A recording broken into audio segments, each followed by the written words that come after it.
නිදාගන්න ඇඳට ආවහම මට හිතෙන්නේ මේ ලෝකේ පරාජිත මිනිස්සයා මම කියලා. එන්නෙන්නම හැමදේම එපා වෙනවා. කිසිම දෙයක් ගැන ආසාවක් නෑ ඉස්සර වගේ.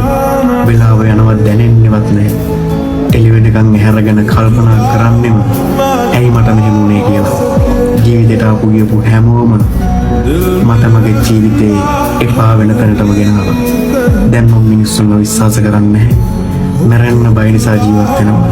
වෙලාවකට හිතනවා මේ හැම දෙයකින්ම ඈත් වෙන්න. සතුටින් ඉඳපු දවසක් මතක නැහැ. හැමදාම මම ගලේ ලෝකෙට පේන්නේ හිනාවුණු එක. ඒ හිත ඇතුලෙන් පොඩි එකෙක් වගේ අඬනවා.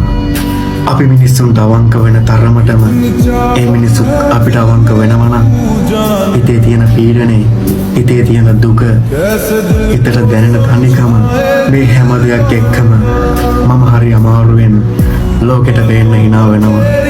ඉතින් මම මගෙන්ම අහන්නේ ඇයි මට මෙහෙම වුනේ? දැන් මට හරි මහන්සි.